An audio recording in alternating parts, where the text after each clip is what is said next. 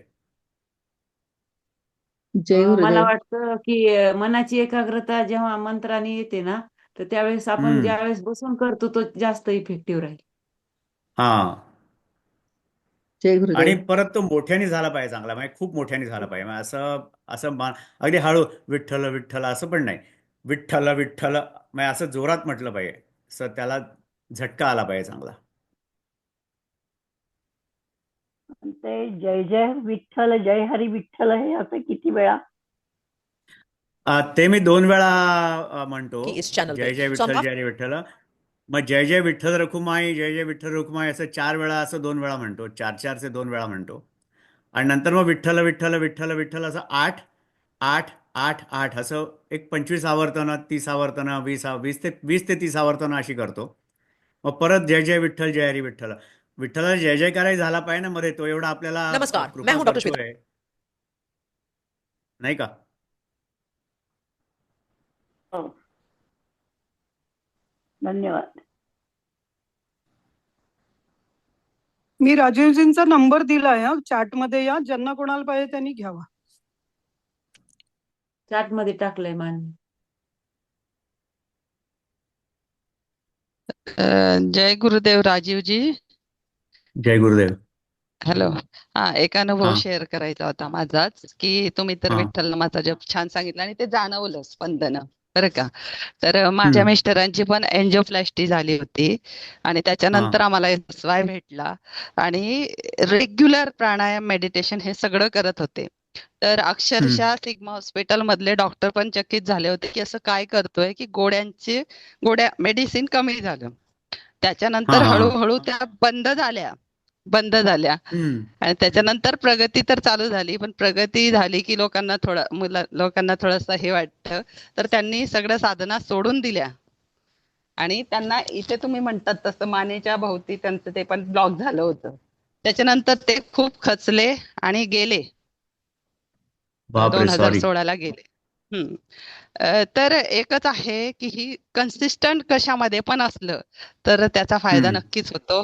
आणि SSYच्या नक्की नक्की प्राणायामचा तर खूप खूप फायदा होतो. हे शेअर करायचं नक्कीच होतं. नक्कीच नक्कीच नक्कीच खूपच SSY च्या छान. प्राणायामाचा फायदा होतो त्याचा अनुभव मला पण म्हणजे खूप आहे. कारण माझे वडील बँकेमध्ये होते आणि बँकेचा मॅनेजरचा जॉब म्हणजे टेन्शनचाच असायचा. तर त्यांना पण असे ब्लॉकेजेस निघाले आणि त्यांचं ते ऑपरेशन झालं. पण मग त्यांनी जेव्हा SSY केलं, रिअली त्यांनी ज्या FD वगैरे होत्या त्यांनी स्वतः सांगितलं होतं की मी त्याची कमी मुदतीच्या मुद्दामून ठेवल्या होत्या, की नाही आपण गेलं तर आपण आपण जायच्या आधी. पण ज्यावेळेस त्यांना हे समजलं आणि त्यांनी त्याच्या मुदती वाढवून घेतल्या आणि खरोखर त्यांचं म्हणजे लाईफ इतकं चांगलं झालं होतं आणि खूप सुनील गुरुजींच्या सोबत त्यांनी टीचर ट्रेनिंग पण सुनील गुरुजींनी त्यांना दिलं होतं आणि ते प्रत्येकाला सांगायचे की नाही SSY चे प्राणायाम केलं आणि SSY ची जर साधना आपण करत राहिलो तर आणखी खूप आपलं लाईफ वाढतं आणि खरोखर त्या पद्धतीने त्यांचं लाईफ म्हणजे जवळजवळ 10-12 वर्ष ते व्यवस्थित छानच होते त्याच्यामध्ये.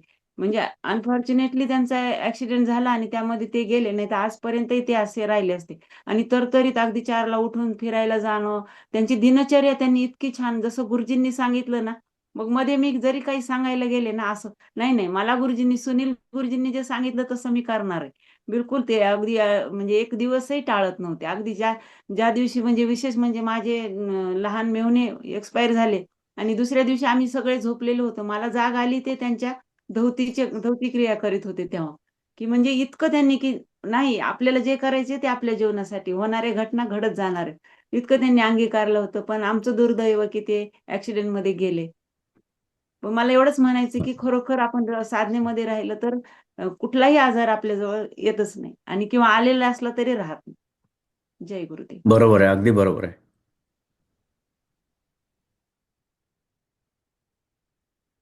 आणि माझ्या आईला तर एकच डोळा आहे आणि त्या डोळ्या फक्त SSY मुळे एका डोळ्याचं काम ती 2 डोळ्यांचं काम एकाच डोळ्याने करते आणि 50 लोकांचं सहज स्वयंपाक करू शकेल एवढी तिच्यामध्ये शक्ती आहे. पण रोज गायत्री मंत्र, SSYचं मेडिटेशन, प्राणायाम रेग्युलर करते. एखाद्या वेळेला माझ्याकडून तरी सुटतं पण तिच्याकडून सुटत नाही. तर खूप फायदा आहे SSYच्या प्राणायामचा.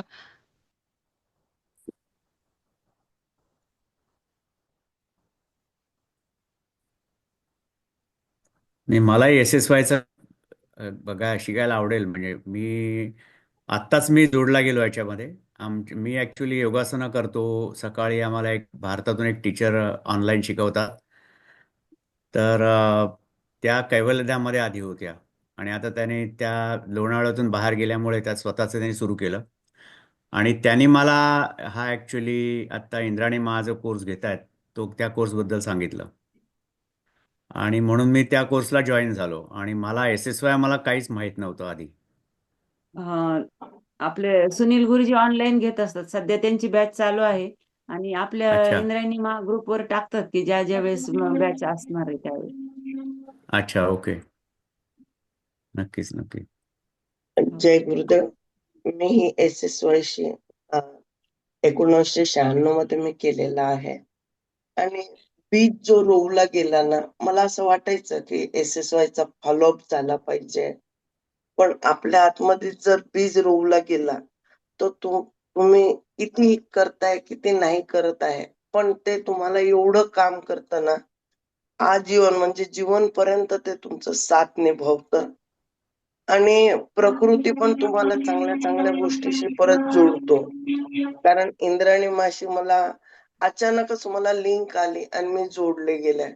तर त्यांच्याकडूनही जे मिळतंय ते SSY ला एवढी चांगली जोड लागली ना, तर मी तर सुनील गुरुजींची आणि ऋषी प्रभाकरांची अख्ख्या टीमची एवढी कृतज्ञ आहे, की भरभरून माझ्या मनातनं धन्यवाद येते, की मी माझी पाठ थोपटते, की मी काहीतरी चांगले कर्म केले म्हणून मला SSY ची जोड मिळाली.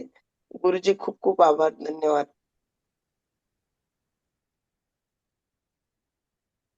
दोघ जण असा रे आणि दोघ जण असतील रे तू हॅलो आणि अभिषेक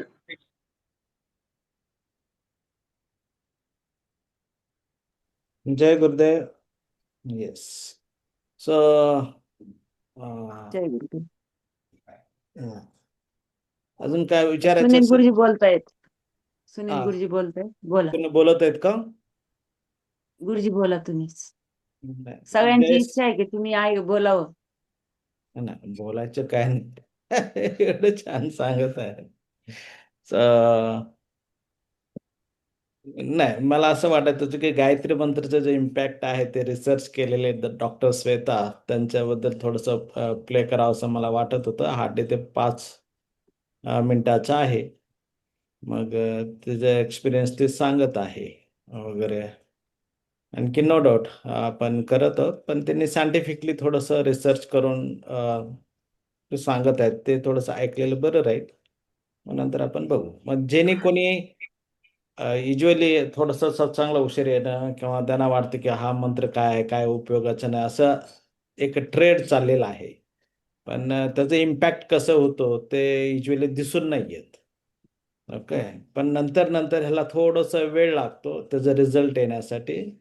मग तेव्हा ते लक्षात यायला लागतं. किंवा तुम्ही दुसऱ्यांच्या बरोबर ज्या वेळेला कम्पेअर करायला लागतं असं त्यावेळेला कधी कधी कम्पेअर पण नसतो, सिच्युएशन तुम्हाला त्याच्यातून बाहेर काढत असतो. मग समोरच्याने एकदम पॅनिक होत असते, तुम्ही एकदम रिलॅक्स व्हायला लागलेलं असतात. सो हे स्थिती तुम्हाला न कळता आपोआप यायला लागलेलं असतं. सो हे साधनेमुळे यायला लागतो. ओके. सो तसं आपल्याला भरपूर सातत्याने प्राणायाम करून बघितलं किंवा मध्ये सोडून पण बघितलं. ओके काय काय होतं काय काय नाही. बऱ्याच लोकांना ज्यांनी ज्यांनी सुटलेले होते त्यांना आपण एक ॲडव्हान्स SSY म्हणून असं प्रोग्राम घेतलेलं होतं ना 2 तासाचं खास सोलापूरमध्ये. मग SSY करत असताना सानिध्यामध्ये राहत असताना किंवा सातत्यानं राहत असताना काय परिणाम व्हायचा किंवा ते सुटल्यानंतर काय व्हायचं ते सांगायचं. ते एक उदाहरण म्हणजे की सोलापूरचेच होते ते म्हटलेत की जसं कोणीतरी त्यांना सांगितलं SSY करायला, मग ते करायला लागले. त्यांची तब्येत छान झाला. रेग्युलर त्यांच्या साधना होती. 2दा मेडिटेशन करणं, प्राणायाम वगैरे करणं, आहार संतुलित म्हणणं, सात्विक आहार घेणं वगैरे असं. मग हा व्यक्ती ज्या एरियामध्ये बिझनेसला बसायचा म्हणजे की सोलापूरचे 2 एरिया आहेत. ओके. त्या एरियामध्ये त्यांनी बसलेले होते जिथं धंदा नाही चालायचा. कपड्याचं दुकान होता, बिझनेस नाही चालायचा, पण त्यांनी तिथं बसल्यामुळं त्याचे बिझनेस वाढायला लागले. ओके. वाढला मग नंतर भावाला वाटले की नाही हा इथं वाढलेला आहे बहुतेक इथलं एरियामुळं तसं होत असेल. त्याने दुसऱ्याकडं पाठवून दिला की नाही तू त्या बाजूला जा म्हणून. मग त्याने तिकडे गेला. मग तिथं राहिल्यानंतर पण त्याचा बिझनेस खूप चांगला वाढलेला होता वगैरे असं. आणखीन एकदा तो एक कस्टमर जात नव्हता, उठतच नव्हता लवकर, लाथ मारला. आणखीन त्याचे पाठ सरळ झाले. त्याला वाटले की अरे बापरे हे तर लाथ मारलं तर पाठ सरळ व्हायला लागलं. मग हळूहळू लोकांना कळायला लागलं. आणखीन रोज त्यांनी लाथ मारायचं काम करायला लागलं. तिथं दुकानमध्ये बसून बरंच कमरेचे दुकानचे जे आहेत दुखणेवाले तिकडे यायला लागलेत. आणखीन त्याचं काम काय लाथ मारणे. ओके. सो ते थोडंसं ट्विस्ट करायचे किंवा कमरेला द्यायला लागायचं वगैरे. ते सगळे पेशंट ठीक व्हायला लागले. मग त्याचं दुकानचं हे पण चालू आहे पण ते पण सुरू होता.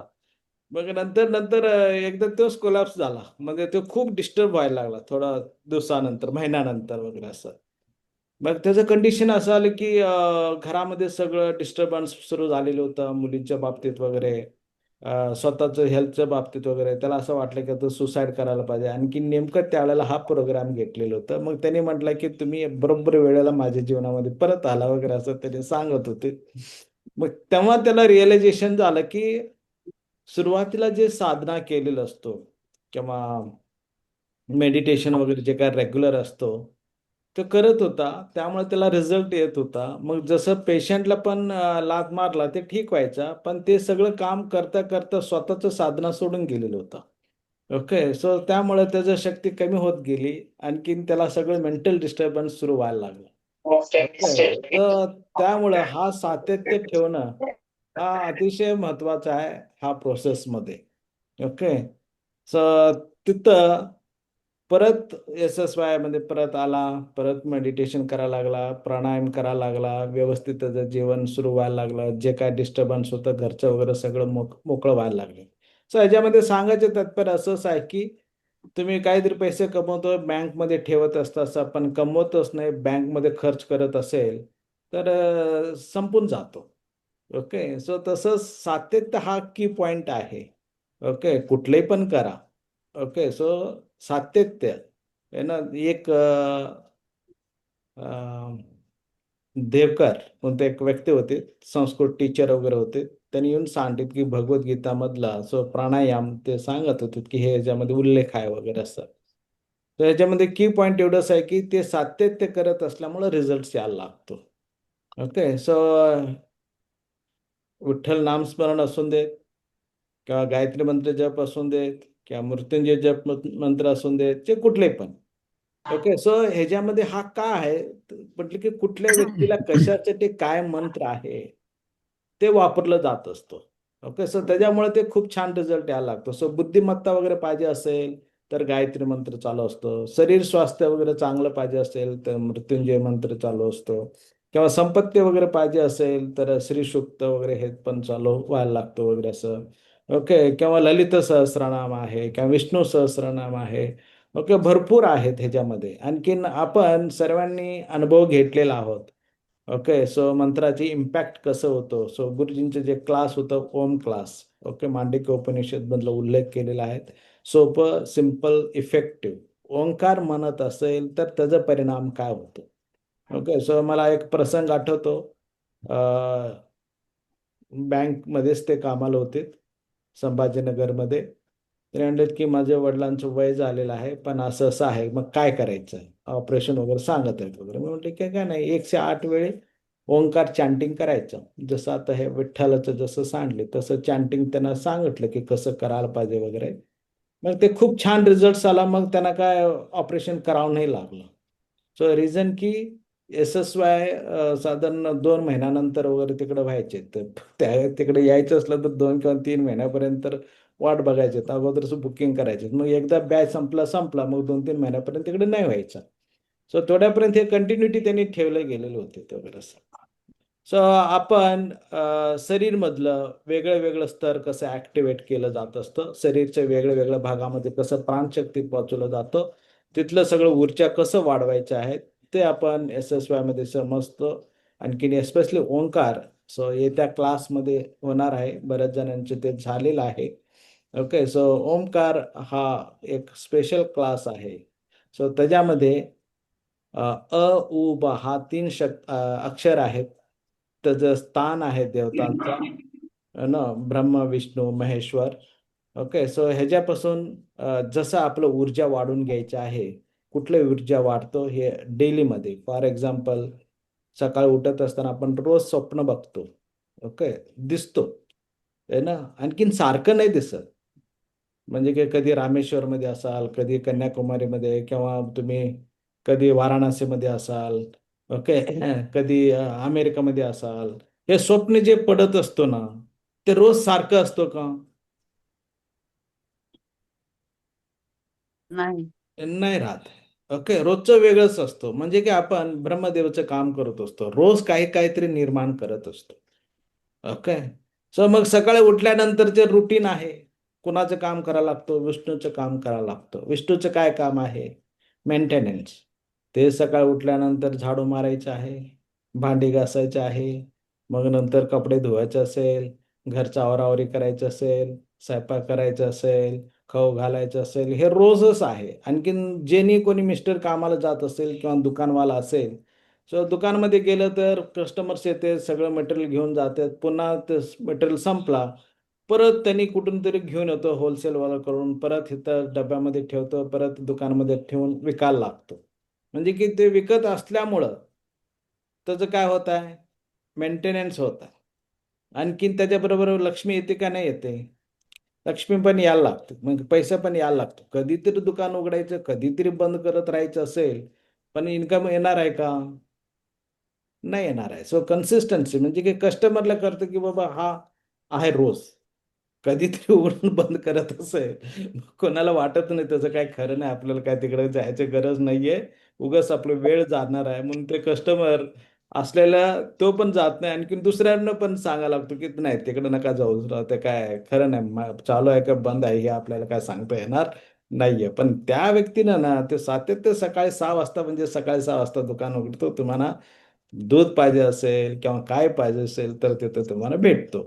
ओके, सो ह्याच्यामध्ये काय आहे, कन्सिस्टन्सी आहे. सो तेच मेंटेनन्स स्टार्ट व्हायला लागतो.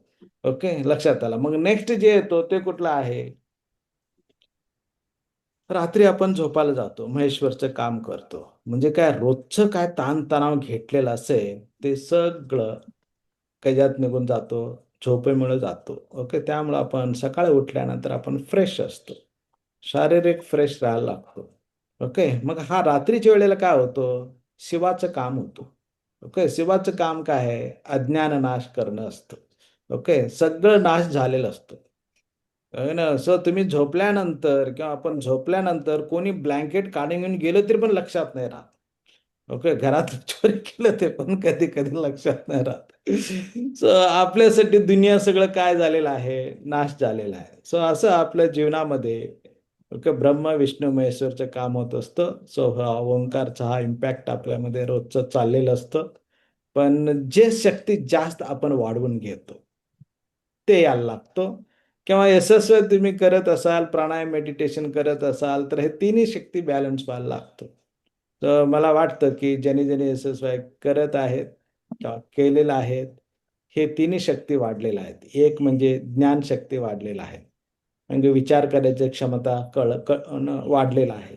योग्य कुठलं अयोग्य कुठलं आहे हे पण कळायला लागतं. त्याला आपण म्हणतो विवेक बुद्धी छान वाढलेला आहे. ओके, सो नंतर स्टेबिलिटी म्हणतो, स्थिरता. ओके, सो हा स्थिरता पण छान वाढलेला आहे. ओके, म्हणजे की अगोदर हावरटपणा व्हायचं, हे मिळालं पाहिजे, ते मिळालं पाहिजे, इथं झालं पाहिजे, तिथं पाहिजे, हावरटपणा जे असतो ते हळूहळू न कळता कमी झाला. आणखीन स्टेबिलिटी वाढल्यामुळं जास्त भेटत गेलं, कमी नाही झाला. म्हणजे की जितकं आपल्याला आवश्यकता आहे तेवढं आपल्याला भेटलेलंच आहे. ओके, लक्षात आलं. सो आणखीन त्याच्या पाठीमागे जे पळत होतो त्याच्याऐवजी तेच आपोआप यायला लागलेलं आहे. हे कशामुळे यायला लागलेलं आहे, स्थिरतामुळे. ओके, सो पूर्वीचं अज्ञान होतं ते सगळं निघून गेलं, मग लाईफ जॉयफुल वाटायला लागला. ओके, सो हा तिन्ही शक्ती ब्रह्म विष्णू महेश्वरच्या तिन्ही शक्ती आपल्यामध्येच आहे. पण ह्याचं जाणीव आपण नाही करून घेत किंवा साधनेमध्ये असल्यामुळं हे आपोआप चाललेलं असतं, पण ह्याचं जाणीव नाही राहत.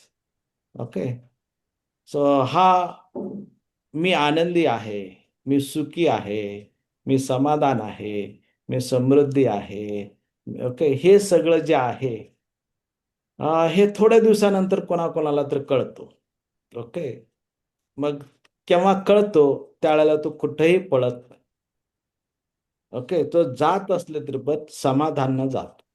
तुझं कृती करायचं असलं तर पण शांततेनं उत्तम द्यायला लागतं. ओके, नसलं तर आपण काम करत असतो इतकं घाईमध्ये बरेचदा विसरून जातो. म्हणजे बरेच लोकांनी घाई करत जातात. थोडंसं लांब गेल्यानंतर गाडीमध्ये बसून नीट व्यवस्थित दार लॉक केलेलं होतं का, असा प्रश्न यायला लागतो. किंवा चुलीवरचे जे दूध ठेवलेलं होतं ते गॅस बंद केलं का, आहे ना, लक्षात आला. सो हे गोंधळ आपलं सुरू व्हायला लागतो. सो त्याला कारण एवढंच आहे, हरी वरी अँड करी. सो सगळ्या जीवनामध्ये हरी हरी हरी हरी म्हणजे पळा नाही, पळण्या हरी इंग्लिश शब्द आहे. सो पळायच्या स्थितीमध्येच घाईमध्येच असतं.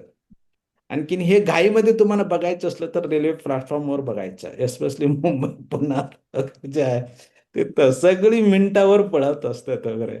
आणखीन अजूनही बघायचं असलं तर ट्रॅफिक गाडी चालवणाऱ्याचं स्थिती बघायची, त्यावेळेला किती घाई चाललेलं असतं. पण थोडस तुम्ही निरीक्षण केलं ना, ज्यांना ज्यांना तुम्ही ओव्हरटेक करता गाडी चालवत असताना, पुढच्या सिग्नलला सगळे आपल्या जवळ येऊन थांबतात. सो आपल्याला वाटतं मी ओव्हरटेक करून गेलो, पुढे आलो. ऍक्च्युली पुढे गेलो नसतो. सगळे त्यावेळेला येऊन थांबलेले असते त्यानं. सो त्यामुळं तुम्ही कुणाबरोबर तुमच्या जीवनामध्ये ओव्हरटेक नाही करू शकत. ओके, सो ओव्हरटेक एवढंच होऊ शकतो ज्या वेळेला तुमच्या रिदम मध्ये तुम्ही जात असाल. ओके, तुमच्या स्वस्थितीपासून तुम्ही जात असाल, मग तुम्ही नॅचरली जिथं जिथं जायचं तुम्ही तिथं पोहोचत असता. जे जे तुम्हाला पाहिजे ते भेटा लागलेलं असतं. पण हा वरी चिंता, त्याच्यामुळे सगळं गोंधळ व्हायला लागतं. ओके. सो हरी झाला, नंतर वरी पण झाला, मग शेवटी करी आहे. करी म्हणजे खाणं. ओके. सो आपल्याला माहित आहे आपण खाणं जेवण कसं करतो. युजली मी सांगत असतो, आपण जेवण करतो ते शेवटचं आहे, आता काय पुढे भेटेल का नाही गॅरंटी नाही, म्हणून आपण जेवण करतो. एस्पेशली कुठं पार्टीमध्ये गेलं तर, लग्नाला गेलेला असाल, ओके, कुठलं मोठं फंक्शन असेल, किंवा कधी कधी आपल्याच घरामध्ये असं जेवत असतो की आता परत भेटेल का नाही ह्या गॅरंटी नसतं. लक्षात आलं. So it's very interesting. कळत आहे. पूर्वी ऍटलिस्ट घरच्यांनी जे वाढायचे आहेत ते सगळे प्लेटमध्ये ठेवून द्यायचे, कळायचे नाही की किती आहे बोलायचं. आता सगळं काचमध्ये ठेवल्यामुळं लवकर संपेल का अगोदर मी घ्या म्हणून हा प्रोसेस सुरू झालेला असतो, दिसायला लागतो. ओके. सगळ्यात जास्त हाय का नाही ह्याच्यामध्ये असतो, पण मला किती पाहिजे, किती आवश्यकता आहे ह्याच्यामध्ये नसतो. मला आठवतं अजूनही आपण लहान असताना जे काय दुकान, किराणाचं दुकान होतं, आमची यादी घेऊन जात असताना ते आजी सांगायचे की हे अमुक अमुक अमुक घेऊन ये, आम्ही तेवढंच घेऊन यायचो. आता पोराला तुम्ही सांगा यादी द्या तुमची, तो काय घेऊन येतो? चॉकलेट गोळ्या. यादीपेक्षा वेगळंच जास्त घेऊन येतो. जाऊन दे पोरग, जाऊन दे तुम्हीच गेलेला असता असा डीमार्ट मध्ये गेला किंवा कुठल्याही मॉलमध्ये गेला, ओके, जे वस्तू तुम्ही आणायला गेलेले होता ते सोडून बाकी सगळं घेऊन आलेलं असतं. असं मग बघितलं तर बिल 5,000 झालेलं असतं. 5,000 कशाचं झाला असं वाटायला लागतं. सो कारण काय आहे, आपलं लक्ष किंवा आपलं इंद्रिया आपल्या ताब्यात नाही आहेत. ओके. सो त्यामुळं मार्केटवाल्यांनी हे सगळं शटर उघडून ठेवलेलं असतं, म्हणजे की सगळं दिसलं पाहिजे, आपल्या डोळ्यापासून लगेच घ्यायला पाहिजे असं वाटायला लागतं. ओके. सो त्यामुळं प्राणायाम करत असल्यामुळं, मेडिटेशन करत असल्यामुळं आपलं इंद्रियावर, आपल्या मनावर, ओके, आपलं बुद्धीचे लेवल आहे ना, हे स्थिती यायला लागतं, सहजपणे नियंत्रण यायला लागतं, मग आपलं जीवन आनंदी जीवन जगायला लागतं. ओके. सो हा सिक्रेट आहे. आणखीन पूर्वीची लोक, तेव्हा तुम्ही बघितलेलं असाल, पंढरपूर वारी होतो त्यावेळेला, ओके, खूप सिंपल साधे सगळं असते. कुठं झोपायचं माहीत नसतं, कोण जेवायला देतील बोलायचं माहीत नसतं, पण एकच त्यांना माहीत असतं, तोंडामध्ये विठ्ठलाचं नामकरण. ओके. सो किती जणांनी वारी केलेला, नाही केलं असलं तर एकदा करा, ॲटलिस्ट 2 दिवसात तरी करा. सो बरेच जणांनी आळंदीपासून पुण्यापर्यंत वारी करते, मस्त. ओके. एस्पेशली पुणेकर. सो पुढं नाही जात, पुढे गेल्यानंतरही पण थोडंसं चांगलं एक्सपिरियन्स असतो. ओके. सो व्हेरी नाईस अनुभव आहे. त्यामुळं वारी करत आहेत, दर वर्षाला एकदा ते वारी करत असते, त्यामुळं ते आताचं कंडिशन वेगळी आहे, खूप खाते, जेवण इतकं देत असते, इतकं देत असते, पण वारी करणार कोणी नाही खात. हा, मी पाहिलं इतकं नाही खात. ओके. कमी खाते, पण हौसी गौसी जे असतात ना त्यांचा प्रकार वेगळं, पिशवी भरून घेऊन जाणारे पण लोक त्याच्यामध्ये असतात वगैरे असं. ओके.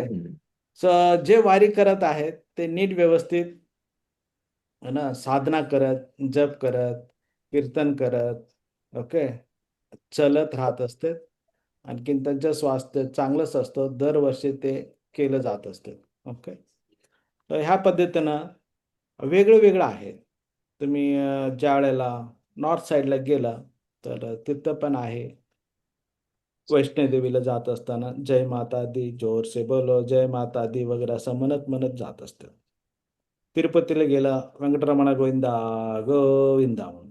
ओके. अय्यप्पा स्वामीकडे तिकडे गेलं तर आहे. हे सगळं प्रोसेस आहे, विधी आहेत, आणखीन हे सगळं सायंटिफिक आहेत. हे आत्ता लोकांना कळालं की हे सायंटिफिक आहे. पण आपण आता सायन्स समजून घेतलेलो. मी कधी कधी उदाहरण देत असतो, मग ते असं अवघड वाटतं ते. तर पूर्वी लोकांना देवावर विश्वास राहायचा. ओके, त्यामुळं रिलॅक्स मध्ये राहायचं. ओके, ते सगळं तो बघून घेईल वगैरे असं म्हणून. पण भगवद्गीतामध्ये सांगते तुझं कार्य करत राहायचं, तुझं कर्तव्य करत राहायचं आहे, पण फळाचा अपेक्षा ठेवायचा नाहीये. म्हणजे की आपलं कार्य करत राहायचं, ताणतणाव सोडून द्यायचं, जे परिणाम होईल त्याला होऊ द्यायचं. ओके, त्या परिणामाला समोर जायची क्षमता होती, कारण की सगळं विश्वास कोणावर होता? देवावर. ओके, सो आत्ताच काय झालेलं आहे कंडिशन, देवावर पण नाहीये, आणखीन स्वतःवर पण नाहीये. ह्याच्यामुळं गोंधळ होतो.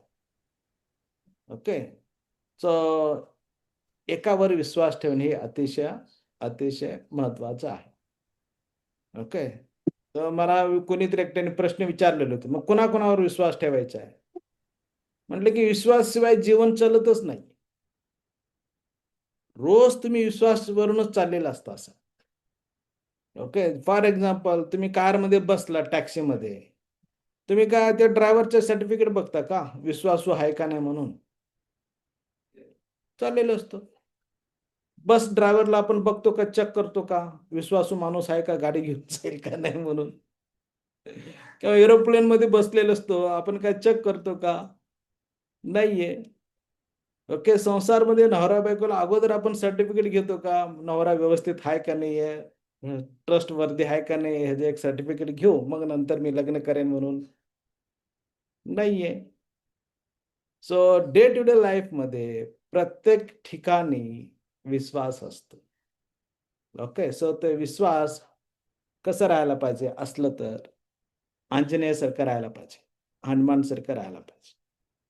ओके, सो त्यांनी पाहिलेलं होते की यस, विठ्ठलाचं नामस्मरण करत असेल तर आजार जाईल. का विश्वास. ओके, सो तुमच्या जीवनामध्ये कुठलेही देव असून दे, तरी पण सांगतात कुलदेवता आपला असते, त्याच्यावर विश्वास ठेवायला पाहिजे. आजूबाजूला जे असेल ते विश्वास ठेवायला पाहिजे. पण आता जितकं फेमस मंदिर आहेत हे खूप उंच स्थितीवर असतात किंवा खाली असतात, डोंगराच्या खाली किंवा डोंगराच्या वर. खूप इंटरेस्टिंग प्रोसेस आहे ऍक्च्युअली. वारी करत जायचे, यानी की चलत जायचे. चलत जात असल्यामुळं प्राणायाम व्हायचं, श्वासोश्वास क्रिया व्हायच्या, रक्तचलन वाढायचे. ओके, सो त्यामुळे आता डॉक्टर सांगते ज्यांना ज्यांना डायबिटीज झालं असेल त्यांनी कमीत कमी 1 तास तरी चाललं पाहिजे. म्हणजे की 40 मिनिटापर्यंत चाललं पाहिजे. मग त्यावेळेला आपल्या शरीरामधलं असलेलं जे काय एनर्जी असेल, कॅलरीज असेल, ते बर्न व्हायला लागतं. ओके, मग 40च्या नंतर 40 मिनिटानंतर जे चालायला आपण सुरू केला तर जे का आपलं फॅटमध्ये कन्वर्ट झालेलं असतं, ओके, सो ते सगळं हळूहळू विरघळायला लागते. सो त्यामुळे बरेच लोकांनी अर्धा तास चालून येतात, मग त्याचं काय रिझल्ट येत नाही. तुम्हाला मिनिमम 1 तास चाललं पाहिजे, मग त्याचा रिझल्ट यायला लागतो. पण हे लोक ओके वर्षातून एकदा मंदिराला जायचे, म्हणजे की डोंगरावर जायचे, तिथं छानपैकी चलत जात असताना व्यायाम व्हायचा, आजूबाजूला जंगल राहायचे, ऑक्सिजन प्राणशक्ती चांगलं राहायचे. ओके, सगळं नॅचरली त्यांना काय प्राणायाम करा म्हणून सांगावं नाही लागायचं, श्वासोश्वास क्रिया वाढलं राहायचे, आणखीन रक्तचलन खूप छान घडलं ना, शुद्धीकरण व्हायला लागायचे, घाम पण निघायला राहायचे. आणखीन चलत असताना अधूनमधून पाणी प्यायचं. त्यावेळेला जेवण पाहिजे असं नाही म्हणायचे, खाणं कमी व्हायचं, खाल्लं कमी जातं. ओके, सो फ्रिक्वेंटली पाणी पित असल्यामुळे पोट भरल्यासारखं वाटतं, त्याला काय आता खायला पाहिजे असं वाटतच नाही. ओके, आणखीन नंतर माइंड रिलॅक्स होण्यासाठी हा जप करत जायला. पण आता सगळं डेव्हलपमेंट म्हणून इतकं डेव्हलपमेंट केलेलं आहे, थेट तुमचं हेलिकॉप्टर डायरेक्टली कुठं उतरतो? मंदिराच्या समोरच. ओके, सो तुम्ही मॅक्झिमम इवन आम्ही काय ते अमरनाथ यात्रा केलं ते चालूनच केलं. ओके, त्या कैलास मानसरोवर यात्रा केलं ते चालतच केलं. ओके, सो जितकं तुम्हाला जमतं त्यांनी चालतच करा. ज्यांना कोणाला शारीरिक प्रॉब्लेम आहे, जमत नाही, त्यांनी डेफिनेटली वाहनचा उपयोग करा. ओके, सो मॅक्झिमम आपल्याला काय करायला पाहिजे, चाललं पाहिजे. पूर्वीचे लोक हे चालायचे, डोंगर चढायचे, त्यांचं स्वास्थ्य राहायचं. ज्या वेळेला मंदिरमध्ये जायचे त्यावेळेला जप करत असल्यामुळं त्यांना साक्षात्कार व्हायचे. ओके, दर्शन घडायचे. ओके, देवाचं दर्शन त्या लोकांना घडायचे. ओके, हे सगळं आपण स्टोरी खूप ठिकाणी ऐकतो. ओके, वेगळे वेगळे संतांचा अनुभव आपण ऐकतो. लक्षात येत आहे. सो हे खूप छान अनुभव आहे. विठ्ठलाचा चमत्कार, वेगळं वेगळं मंत्रांचे इम्पॅक्ट, आपल्या शरीरावर होणारे, आपल्या मनावर होणारा, आपलं वेगळं वेगळं ग्रंथी किंवा आपण त्याला चक्र म्हणतो किंवा कुंडलिनी शक्ती जागृत म्हणतो, ते पण आपल्याला व्हायला लागलेलं असतं. तर त्यामुळं गुरुजींनी कधीच कुंडलिनी शक्ती जागृत करायची ह्याच्यावर फोकस नाही केली, पण ते आपोआप जागृत व्हायला लागतं. ओके, सो हे सगळं प्रकारच्या शक्ती यायला लागतं. ओके, इच्छाशक्ती असेल, क्रियाशक्ती असेल, ज्ञानशक्ती असेल, सर्व शक्ती सहजपणे यायला लागतं. पण हे शक्तीचं नीट व्यवस्थित उपयोग व्हायला पाहिजे, ते समाज कल्याणासाठी, स्वतःसाठी, स्वतःच्या फॅमिलीसाठी, समाजासाठी, देशासाठी, जगासाठी. ओके, सो मग त्याचं ऊर्जाला योग्यता भेटते. ओके, सो इथंच आपण थांबू. 8:07 झालेले. ओके, सो धन्यवाद रवीजी. ओके, तुमच्यामुळे छान सत्संग आमचा घडला. गुड. सो आता कोणाला काय प्रश्न विचारायचे असलं तर विचारू शकता. जय गुरुदेव. जय गुरुदेव. जय गुरुदेव सर. सर जय प्रथम थँक्यू, धन्यवाद. कारण खूप वर्षांनी तुम्ही मला दिसले, म्हणजे पाहायला मिळालं. नाशिकला तुम्ही तुमची बॅच केली होती मी 2001-2 साली, आणि तेव्हा तुम्ही आपल्या गुरुजींबरोबर आलेले होते. दीक्षेच्या वेळेला सुद्धा तुम्ही होते. तर आज मला एवढ्या वर्षानंतर तुम्हाला पाहिल्यानंतर खूपच छान वाटलेले, आणि सत्संग पण ऐकायला मिळाला. दुसरी गोष्ट म्हणजे विठ्ठल नामाने इतकं साधं आणि सोपं आणि इतकं उपयोगी गोष्ट त्या सरांनी पण शेअर केलेली आहे. धन्यवाद, धन्यवाद, धन्यवाद. थँक्यू. बरं झालं. नाशिक खूप मस्त एनर्जेटिक. गुरुजींनी मला मृत्युंजय मंत्राची दीक्षा दिलेली होती. काय मृत्युंजय मंत्रच मला बोलता येत नव्हता. गुरुजींनी आम्हाला तिथं आय थिंक वणी आहे ना, वणी मंदिर तिथं जवळपास, आहे. वणीपासून त्र्यंबकेश्वरला पदयात्रा काढलेली होती. ओके, सो हो. त्यावेळेला गुरुजींच्या बरोबर आम्ही सगळं पदयात्रा करत होतो. जसं त्र्यंबकेश्वर जवळ आला, मग त्यांनी गुरुजींनी पाठे, मला वाटतं 4:30-5 वाजता आपण चालत चाललेलो होतो. म्हणजे आम्ही सगळं मॅक्झिमम सकाळी चालायचो किंवा संध्याकाळी दुपारच्या वेळेला रेस्ट व्हायचे. किंवा सकाळी जात असताना बघ माझ्याकडून वधवून घ्यायचे. ते मी चुकीचं काहीतरी बोलायचो तरी वधवून घ्यायचे ते. छान अनुभव होता माझ्यासाठी ते. ओके, त्यांच्याबरोबर राहणं. आणखीन गुरुजींचे अमेझिंग एक्सपिरियन्स, ते वेळ पुरणार नाही आपल्याला ते. हो, 25 वर्षानंतर पाहिलं सर तुम्हाला. तसं सांगितलं असतं तर मी ओळखलं पण नसतं. पण सुनीलजी हे म्हटल्यावर म्हटलं नाही नाही, ऐकायचं आणि बघायचं. खूप वर्ष झाले म्हटलं सरांना पाहिलंच नाहीये. खूप छान वाटलं सर, खूप छान. थँक्यू. Thank you, thank you. जय गुरुदेव. जय गुरुदेव. छान, खूप सुंदर, छोट्या म्हणजे सोप्या भाषेत सगळं खूप सुंदर सांगितलं. त्यामुळे खूप धन्यवाद. आणि नामाचा गजर, नामाचा, विठ्ठल नामाचा सगळा ह्याचे सांगितले आहेत, त्यामुळे खूपच छान वाटलं. आम्ही करत होतो, पण आमच्या ते जे नव्हतं ते आता थोडं थोडं त्याच्यात फरक पडत जाईल. धन्यवाद. सो मुलांना घेऊन बसा जवळ चॅन्टिंगला, किंवा नातवंड असतील त्यांना घेऊन बसा जवळ. ओके, सो एक आपण म्हणत असतो त्याचा परिणाम होतो, आणखीन त्याचा वातावरणावर पण परिणाम व्हायला लागतो. सो मुलांमध्ये पण न कळता ऑटोमॅटिकली संस्कार, नातवंडावर संस्कार आपोआप व्हायला लागतो. Okay sir. जय गुरुदेव गुरुजी. खूप छान वाटलं तुम्हाला बघून ऐकून.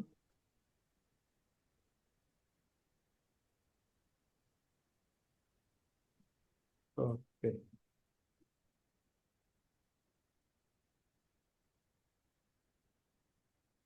मग प्रेयर करतो. अजून कोणाला काय विचारायचं आहे? जय गुरुदेव गुरुजी. हा, Yogita Pawar. Yes. Study camp बद्दल माहिती टाका मला. दोन हा. देवेश देवेश पवार. Yes yes. जय गुरुदेव. जय गुरुदेव. जय गुरुदेव. जय गुरुदेव. जय गुरुदेव. जय गुरुदेव गुरुजी. आम्हालाही न्या ना कुठं तरी तुमच्या सोबत. खरंच ना गुरुजी, प्लीज. छोटीशी का होईना पण. येस, करू करू. एक रिट्रीट काढा गुरुजी. येस. जय गुरुदेव. जय गुरुदेव सर. तुमचा ऑनलाईन SSY चा क्लास असेल त्यावेळेस प्लीज शेअर कराल का? हा, चालेल. हा. पुढच्या महिन्यात राहील 7 तारीख पासून. ओके. मार्च मध्ये संध्याकाळी असेल. का म्हणतात तर बरंच ऑनलाईनच राहील ते. लेडीजना ते सकाळचं जमत नाही, आवरावरी करावं लागतो, घरचं सगळं सांभाळावं लागतं वगैरे असं म्हटलेलं होते. आता ते संध्याकाळी राहील. ओके. चालेल. आणि सर पुढच्या वर्षी कुंभमेळ्यात नाशिकला या, पदयात्रा पण नाशिकलाच काढूया आपण तुमच्या सोबत. नाशिक ते त्र्यंबकेश्वर. येस येस येस, तिथं करू. येस. संध्याकाळचा क्लास किती वाजता असेल गुरुजी? संध्याकाळी साधारण 7 ते 9. 7 ते 9 असेल. ते मला वाटतं हा, ते 7 ते 9 असेल. आमच्या इथे टाइम बघत होतो मी. आमच्या इथे जमेल म्हणजे मला, कारण आमच्या इथे सकाळ असेल तेव्हा. हा, तुम्ही बघा, सांगा. किंवा आपण 7:30ला चालू करू शकतो वगैरे असं. 7:30 ते 7. हा, बघतो मी टाइम, तुम्हाला बघून सांगतो. ओके. ना आता तिकडे डे लवकर होत असतो, टाइम झोन बदलत नसेल. ठीक आहे. आता मार्च मध्ये बदलेल टाइम झोन. मार्च मध्ये बदलेल. ओके. ठीक आहे, त्यावेळेला कळवा. थोडंसं काय अर्धा तास मागं पुढं करतात. ठीक आहे, चालेल. जय धन्यवाद. गुरुदेव. हा, जय गुरुदेव. जय गुरुदेव. आम्हा हे करा. मी पण करणार गुरुजी. हा हा, ओके. प्रेयर करू. हा, ज्याने आता करत आहेत त्याने उद्या सकाळी 7:30 वाजता आहे. हा, ओके. बाकीच्या सूचना तुम्हाला व्हॉट्सअपवर देईन. ओके, चलो. क्षमा प्रेयर करतो.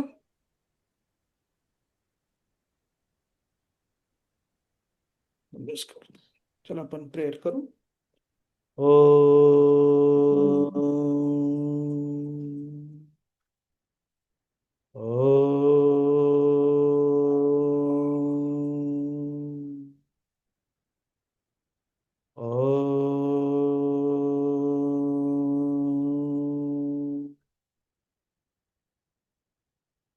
असतो मा सद्गमय, तमसो मां ज्योतिर्गमय, मृत्योर्माम् अमृतं गमय.